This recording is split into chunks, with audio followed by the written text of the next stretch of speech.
I greet you in the name of our Lord Jesus Christ. I salute all of you who are doing the listening.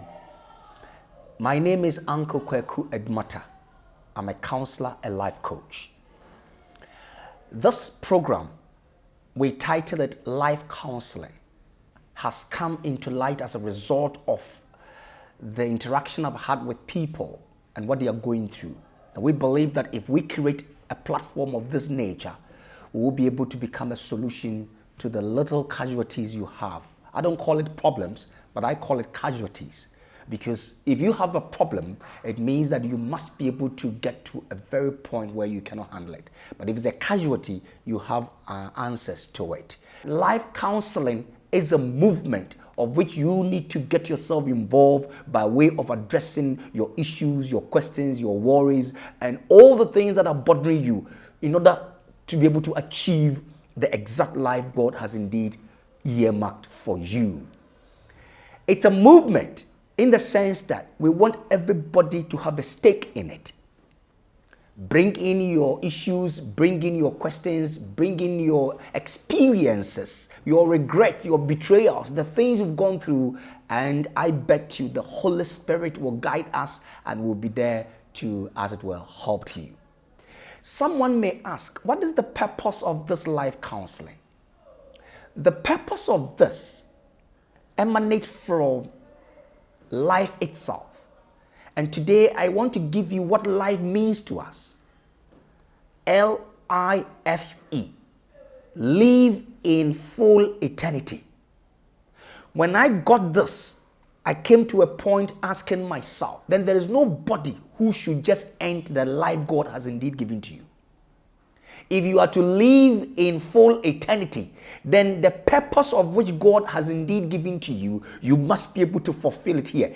You shouldn't let anything end it except God says, I have come to you for today to take up the life. But you had no right to end up your life, or don't even allow anybody to end up your life for you. So life counseling, it's about getting the meaning of your life. That is, live in full eternity. So the purpose is to enlighten you. The purpose is to transform your mind. The purpose is to excel you in life. Yes, we have indeed made some mistakes.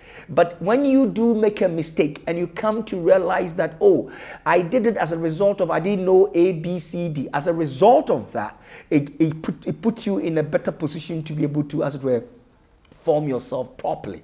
So everybody must understand the meaning of the life in which you have. So it's about enlightening you, transforming your mind, and excelling you in the life you have. Hence we say life counseling, transforming minds of today for healthy nations tomorrow.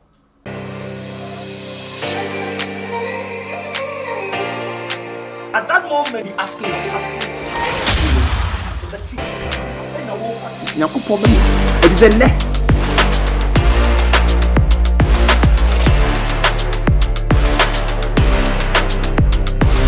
Welcome, Uncle Aumatta, to the program. Thank you so much, Noble. It's beautiful to have you. It is good to also have you here. I quite remember when we first met. It was in 2012. Thereabout. Yeah. You were then a kid. You were then a small boy. But that has been so wonderful. Exactly. We have this program. Yeah. I'm so excited, and I believe that it's going to change lives. And let me say this, yeah. Noble Amedeka, you have been the propeller to this, because I remember when you were there in JHS, you were forcing me to do something because you love the way we talk. Yes. And indeed, you are now putting this together. May God bless you. I salute you on that. All right. So today, the program we want to kickstart with is the youth and finding love. Wow. The youth and finding love is a very dicey topic. Yeah. We think we know. Yeah. But when we start going into it, we're like, what is this? We get confused. We hurt people, or people hurt us, and we hurt more people. It's a mess. Great question. That's why we want to bring you as the expert on this topic and help us understand what love is, to even begin with, before we even go out to search for it. let us know what it is. Because if we do not know what we are looking for, we wouldn't find it. Fantastic. So, Uncle, talk to us about what love is. Thank you so much. Thank you so much, Noble. And this question is so deep. The youth and finding love. This is deep. I'm going to break it into two. But before I go into the details of this, I want to say that if you happen to be a youth, you have it once in your life. You can't have it twice. And it's all about time. So we need to understand the duration, the expiry date of our lives. All of us, we've got a duration of our lives. And when you read Psalm 90 verse 10, it's there. God says, I have given you 3 scores plus 10. And a score, every score is 20 years. So 20, 20, 20 plus 10, 70. So anybody that God has indeed created has got a duration of life, 70 years. 70 years, yes. And this is where I want the youth to understand. The first score, that is the first 20 years, you are under the canopy of mommy and daddy. Yes. So you need to seek to instruction, get directions, get to be groomed, to be nurtured, to be trained, to prepare you towards the next stage of your life. So the first stage in terms of the 20 years, you are under the canopy of mommy and daddy. Instruction comes from them. So if you realize, we all say that, oh, when I'm 21, I've grown. Yes. Now they are shifting to 18. I love it. All right. But exactly the end of 20 years and you move on to 21, that is where your youth starts. And I want people to understand this. You were just a toddler under the mommy and daddy caretaking. All right. But the moment you become 21, it means you are now entering into your second score. And your second score begins from 21 to 40. So watch it. You don't even have 20 years to do this, that you think. You got 19 years. And I want everybody who attests himself or herself as a youth to come to realization of this, that you've got only 19 years. So as you listen to me now, ask yourself, what is your age? Of course, if you are 25, it means it's reducing. If you are 27, it's reducing. If you are getting to 30, you should know. So just do the arithmetics and get it right. But the point here is that at that second score, that is where you need to understand what makes you a youth. This is the stage you are supposed to give a meaning to yourself. This is the stage you are supposed to understand the rudimentary of life. This is the stage you are supposed to, as it were, be conscious of who you are. Because you are grooming yourself, you are developing yourself, you are getting into the reality of your life. This is a stage you are supposed to be curious. Curious in the sense that if I do this, what is the result? What is the effect? What is the implication? Be curious to know. Don't let people tell you. It is this stage that you ought to again be studious. Studious here means study, learn. If you do not do this and you push it under the carpet, you are derailing your youth state, and that will cost you. If we should go and be asking a lot of people about what is it that is their regrets when they were the youth, you'll be amazed, Nabo. Another aspect is that this is the stage you need to be creative. Just like you are, Nabo, you get to be creative. You do not sleep, oversleep, but you are always awake, finding answers to tomorrow. And most importantly, being a youth is that the tomorrow becomes your focal point. You should always see the future of you. Don't toil, don't play, don't joke with the future of you. Anybody that is seen as a youth in the second score, future becomes your hallmark.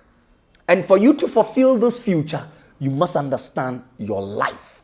So I've given you a whole lot of details that you don't just wake up and say you are a youth. No, there are so many things that goes into it. Because at age 21 to 40, that is the end of your youth.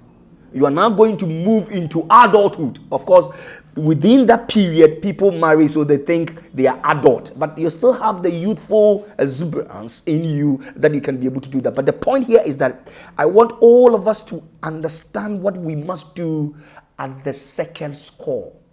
The second score is the most pivotal aspect of everybody called youth.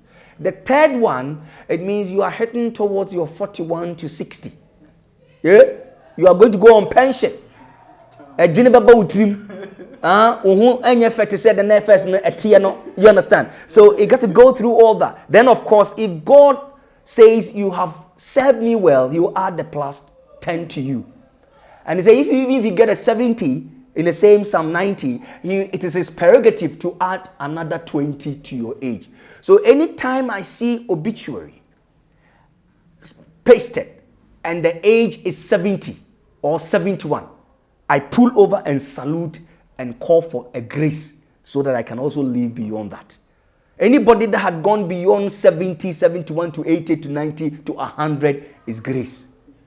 So youth, we don't have time to waste. So today I want people to understand being a youth is not fun. Being a youth is a serious business. Being a youth is to be able to ascertain what tomorrow holds for you. Being a youth is always looking for something I call, what is your sight? You must locate that sight of yours. As you locate the sight, you must have insight. So every youth is seeking insight. If you seek this insight, then you will come to a point to realize your foresight. So the foresight is the future. Therefore, if you do not have a sight and you don't seek insight and you cannot have a feel of your foresight, your youth has collapsed. So if you do not define this well, it will be a great challenge for you to start finding love. Because the premises of the foundation of who you are is destroyed.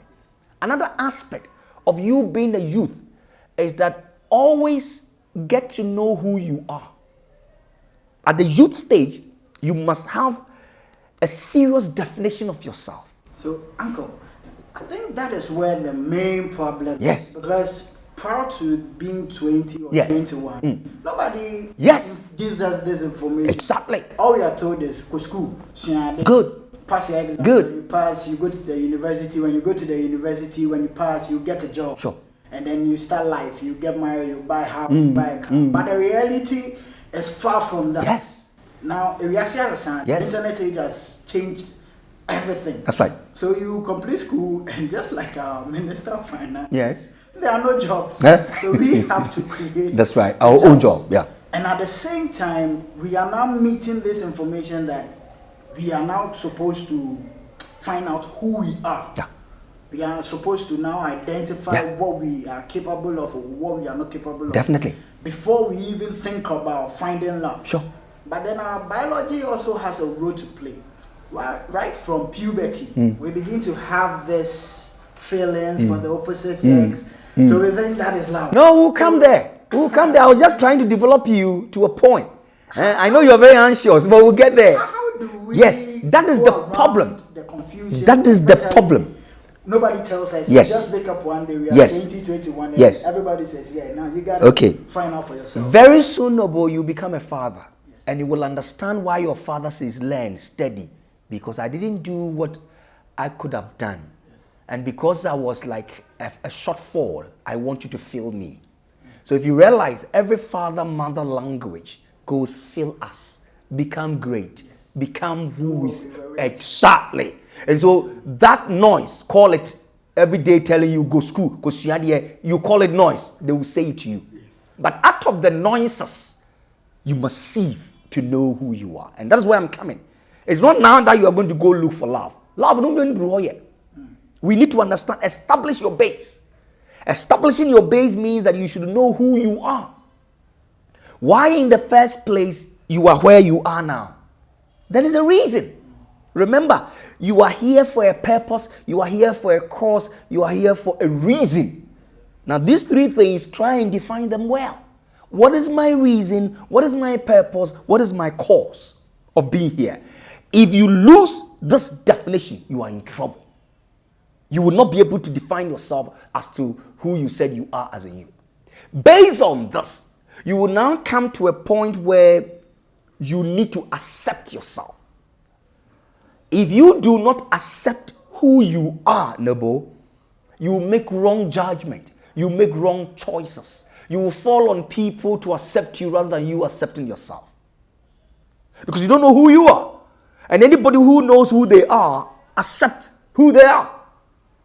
The second aspect is that when you accept, believe in yourself. In the youth, normally they put fear in us because we don't want you to go and do anything evil. We don't want you to become like those people in the other neighborhood. But the fear is to sharpen you to be careful for your tomorrow. Not the fear that says it cripples you, but we don't get it. But again, if you believe in yourself, you will quash the fear, you will understand the fear properly. Then the third one, confront yourself. Now, this confronting, I call it always ask yourself questions. The more you ask yourself questions, the more you understand your being. Okay? If you do not, even the name that was given to you, have you really sat down to check the real meaning that the mommy gave you that name? Because the name has a purpose. The name has a reason. The name has a cause. Are you living per that name? Just like your name. You are noble. How noble can you be for the rest of your life? If noble is now a criminal, if noble is now messed up, then who will name noble? All right? So every name has a purpose, has a meaning. So even if it's your name, that day a lady came to me and was really worried. And the name is Grace. Now watch. Grace. G-R-A-C-E. Grace. You can only enjoy the grace of God if you go through the race.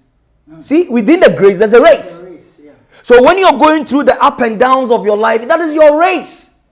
And in every race, in a competition form, you must become first. So you ought to have ace.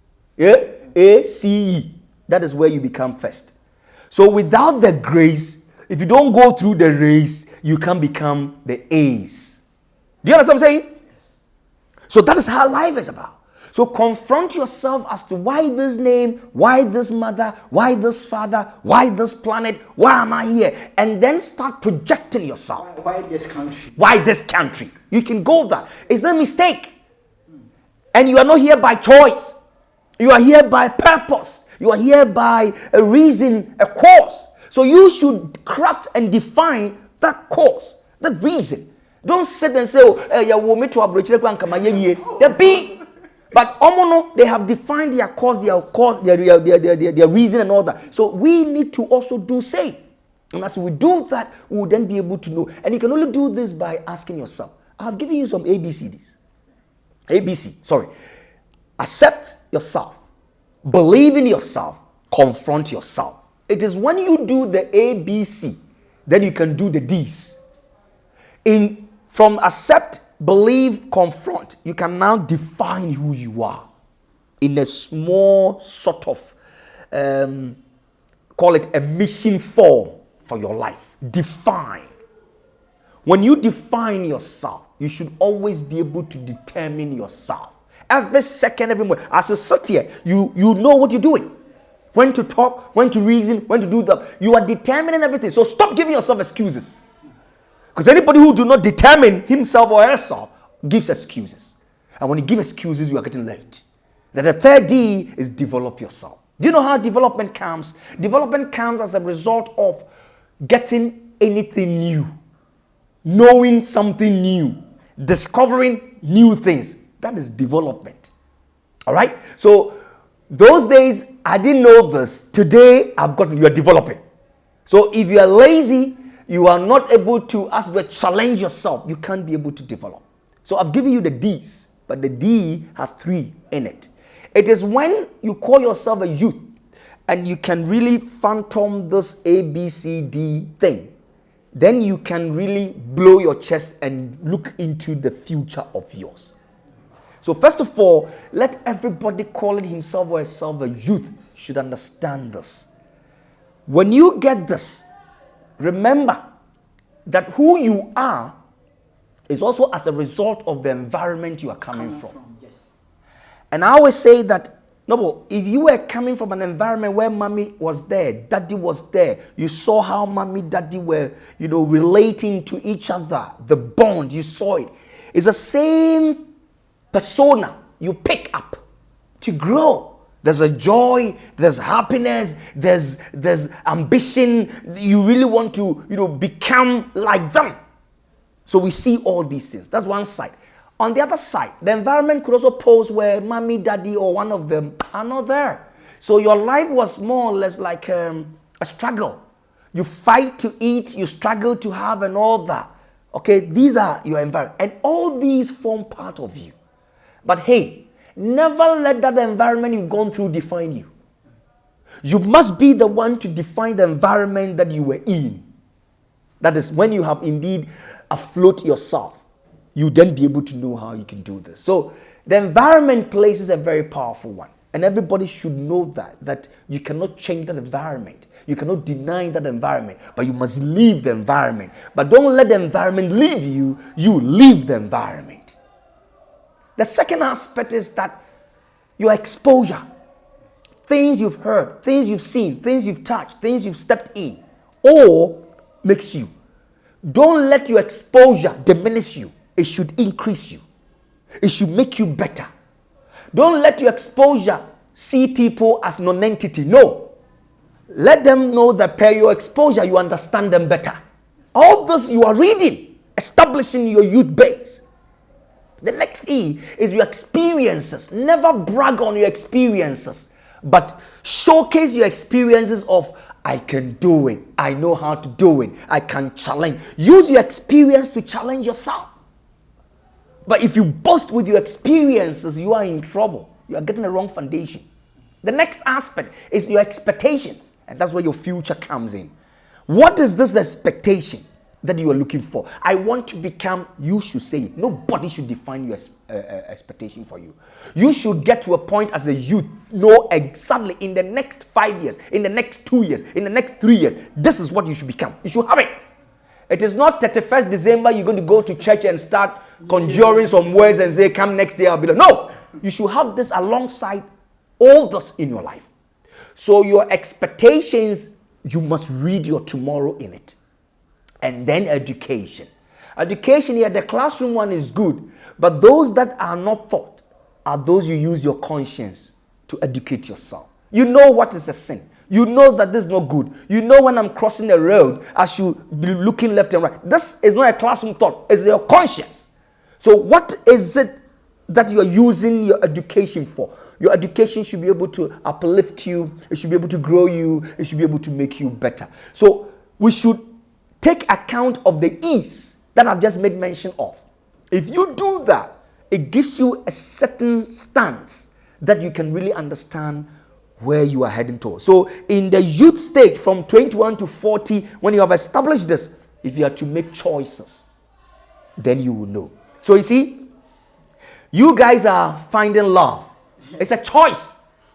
It's not a decision. Uncle. Yes. The trick, the issue now here is that most of us start to date when we are in JHS. We've not even gotten to the first part of the youth stage crown, but then some have girlfriends and boyfriends right from primary through to JHS, and then at the secondary school level it's very high, and then it goes into the university. So how, because I don't think it will change, it has come to stay. That's the culture now. It's a stage. How are we going to be able to identify all this that you said to help us make the right choices at this level? Fantastic. Before we even get to the 20. Great question. Great question, Noble. It's a stage. It's a stage because of you are growing. It's a stage because there's a new development in you. It's a stage because you are receiving new inputs that will enable you. It's a stage you want to feel you've also grown.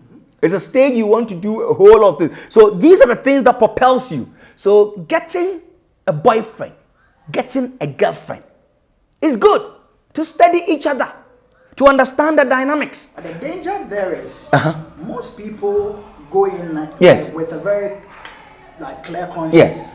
and then they get disappointed, yes, they get used, they yes, get cheated on, yes, and then it damages their outlook on the relationship as a whole. So some people in their late 40s or early 30s have decided never to get married or never to be parents, right, just because their first boyfriend or first girlfriend cheated on them or disappointed them. Right. So Right. Again, that's why I made mention of expectations. Yes. It's all about expectations. I got close to you, Noble, or you got close to, let's say, Cecilia, on the basis that, you want to share something in common. I want to be with you for the rest of my life. How were you managing your expectations? Were you expecting too much from him, or were you also expecting too much from her? Have you forgotten that you are of the same age group and you all have tomorrow, and you ought to sort of fulfill the tomorrow you have? So how do you manage the expectation? If one party do not manage the expectation and of course surge up the expectation, it means that you are vulnerable. It means if the other party do not meet the expectation you set for yourself, you call it what? Broken heart, disillusion. I am just nowhere. It's dangerous. So at that stage, that's why we are doing this life counseling thing. People should know that you need to manage expectations anytime you say you are in relationship, because your expectation and my expectations are totally different. And we coming together, we will not have one particular expectation. Our expectation will change. But remember, your self-expectation still lives with you for the rest of your life. So we need to understand. So as we growing, what is the expectation? The expectation is that, there's something good in you, there's something not good in me. So when I get close to you, you'll be able to help me to fix it. All right? I'm also good at this. And so when you come, I'll be... So that is why we are relating. Just to be able to fix ourselves, understand the behavioral pattern of ourselves, and we grow. But because of that commonality, you know me, I know you, we think that knowing me means we should marry. Let's grow to that point. The fact that you know me doesn't mean that I am the one to marry. Okay? Marriage comes in its own dictates. It comes with its own world. It comes with its own understanding. So don't think that, we are in relationship from JHS to SHS. So at all costs, I must be able to marry you. Totally wrong. Totally wrong, because the expectations were greener. As we grow, the expectation grows and it becomes bigger. And now you can reason through and say, I need to do, I've done this, I'll get it done this way and all that. And so we need to be very careful. The fact that you know me, the fact that I schooled with you, the fact that you were my mate, the fact that we were once upon a time boyfriend, girlfriend, we have a chemistry, so we should marry. Totally wrong. And later when we're talking about the marriage as a topic, I will let you understand what this means. But we need to understand. We didn't understand all these things. So majority of us have made mistakes. But hey, we don't want you guys to make mistakes. No father, no mother will like the children or the child to make the same mistake they do make. And that is why we are doing this life counseling program. You need to be able to understand what is ahead of you. In fact, the only person that can motivate you is yourself. The only person that makes you valuable is yourself. The only person that says that you are who you are is yourself. The people saying it has seen a trace of it, so they are affirming it. Don't go sit and rely on people confirming who you think they are or who you think they say you are. Be careful. That's another expectation. So how do we manage these expectations? No, but this is the casualty of the youth today. So because they don't manage it, and because of probably the environment we're coming from is a bit hostile, they think having found this girl, having found this boy, I can become a home. I once had a chat with a lady, and the lady was like going to marry, and then I asked her, so why do you want to marry? I want to have my freedom. People use this. Marrying will not give you freedom from parents. No! You are now going to compound your problems. Yes. So that thought and that expectation will not help such a lady. I told her that is a wrong footing. You are doing what we call escape. Yes. You are eloping from daddy mommy house, and you think when you go stay with somebody, it's the end. No! You are now going to progress. How ready are you? We'll talk about that. So all these culminate into you understanding what is your youth state. I wish, Noble, I am just at your age now. I wish I can go back and pick up the pieces. The things I know now, All right, I would have done magic with it. But hey, it's a transient. It's gone. It has passed. I can't go back for it again. So the only thing I can do is I sit back and reminisce it and see how well I can be able to get it better. And this is what we are talking about. So the people who are into relationship on the basis that we will marry, they should be careful. Because when you get to the point of wanting to marry, there are different questions you should ask. And there are different things you should be able to identify from the person you want to marry.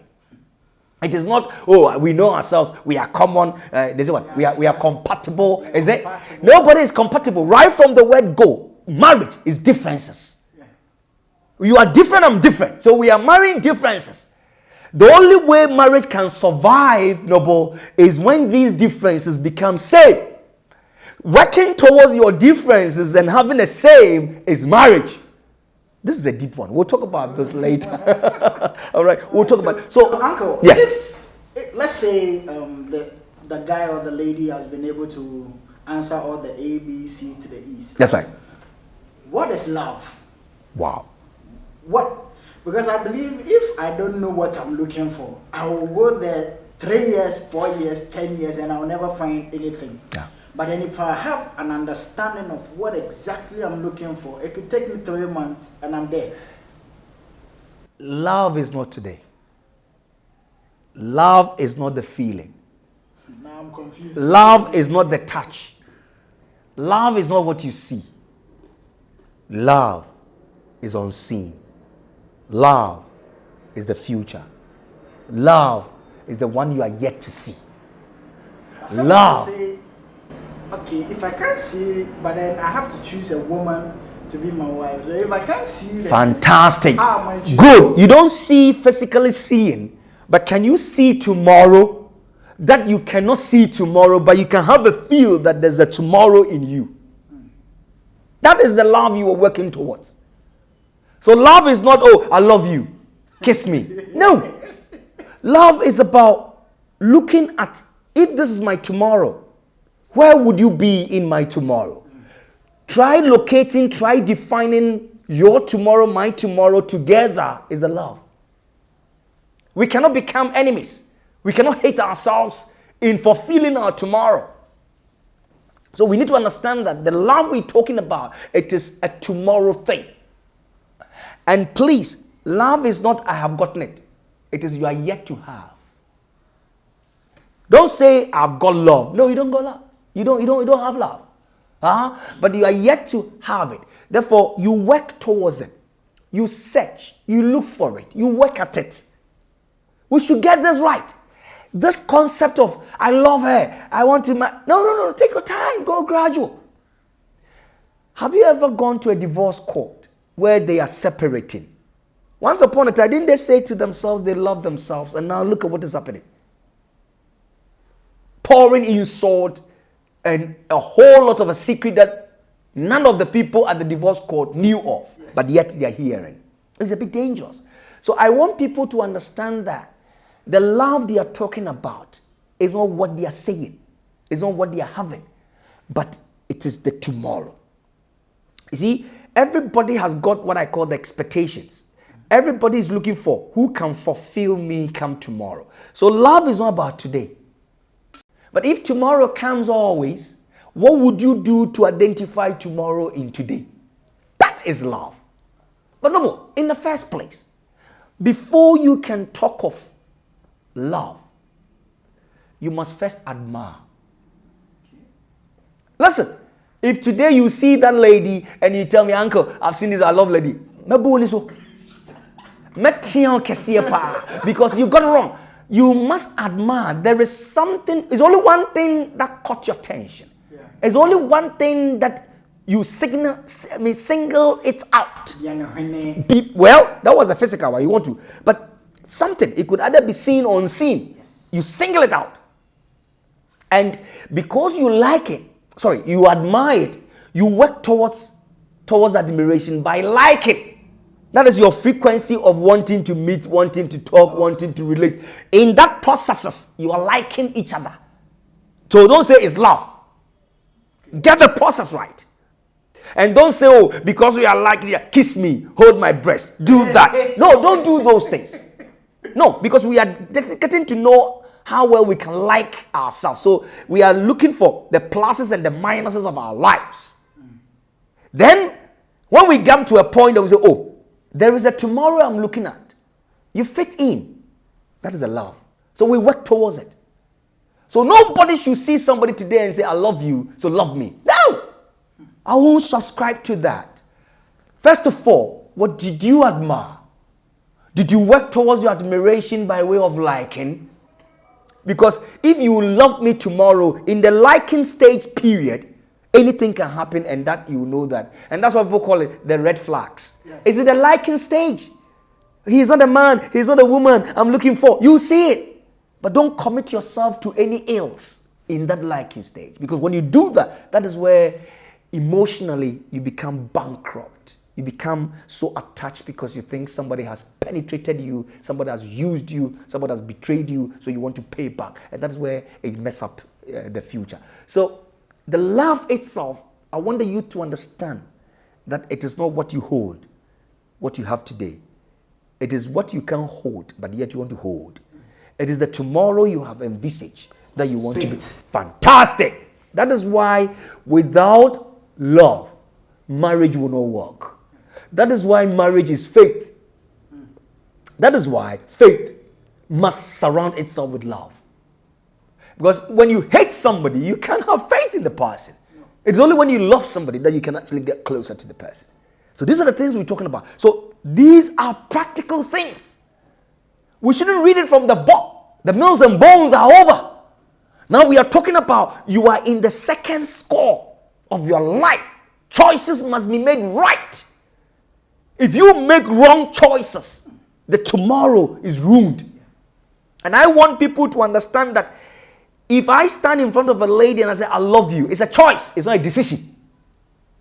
No, but get me this right. It's a choice. And today, let me tell you, every choice you make on this earth has a risk element.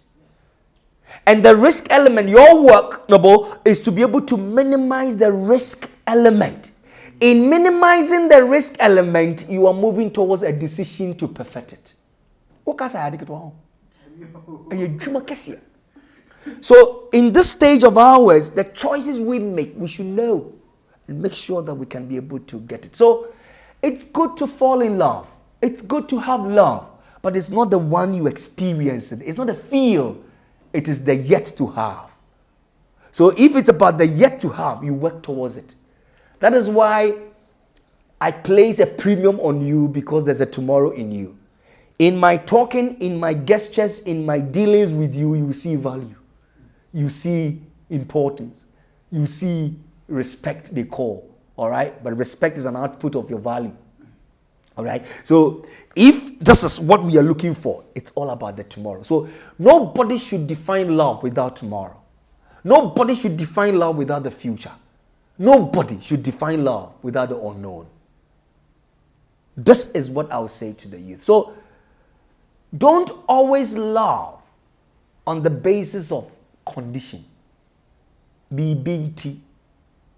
On the basis of circumstances. Something led to something and we got there. On the basis of customs. Oh, we know them. We've been with the Father. We are growing together and all that. Be careful. This very basis is what people use to go into marriage.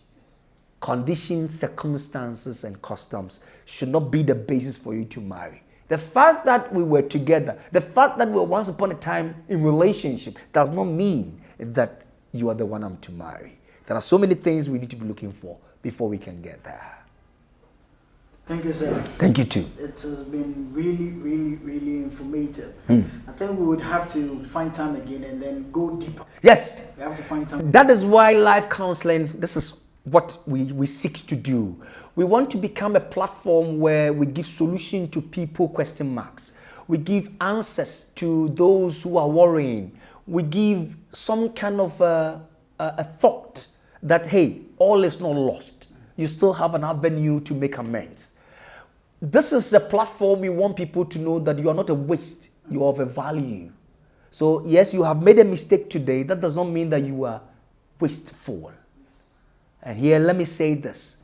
On this life counseling platform, It's about seeing yourself useful and not useless. Seeing yourself hopeful and not hopeless. And seeing yourself worthy and not worthless. This is what we seek to do. So we encourage people to come because our passion and our focus is to let the life you have be perfected. Grow in the image of God. Another important feature for the life counseling program is that you can have access of me one-on-one with your problems, with your issues, with your whatever. But then you need to book appointment.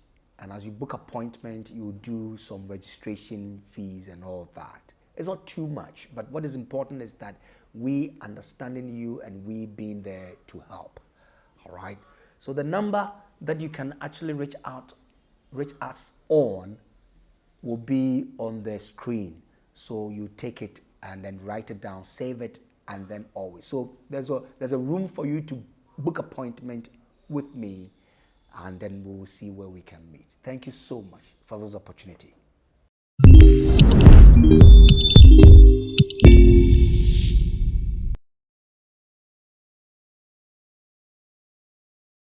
This is Life Counseling Show. We would like to hear from you pertaining to your worries, your questions, your agonies, the things that is indeed bothering your mind. And then we will be able to, as it were, reach out to you by giving you answers. And I believe that through the Holy Spirit, we'll be able to settle you.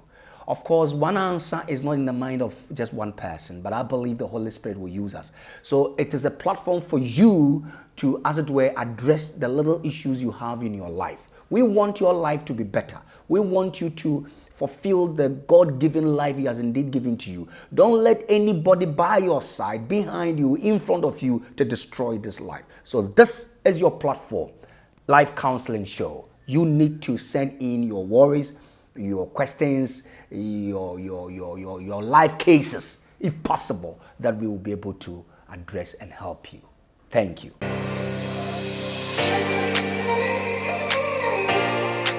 At that moment, you're asking yourself, it is a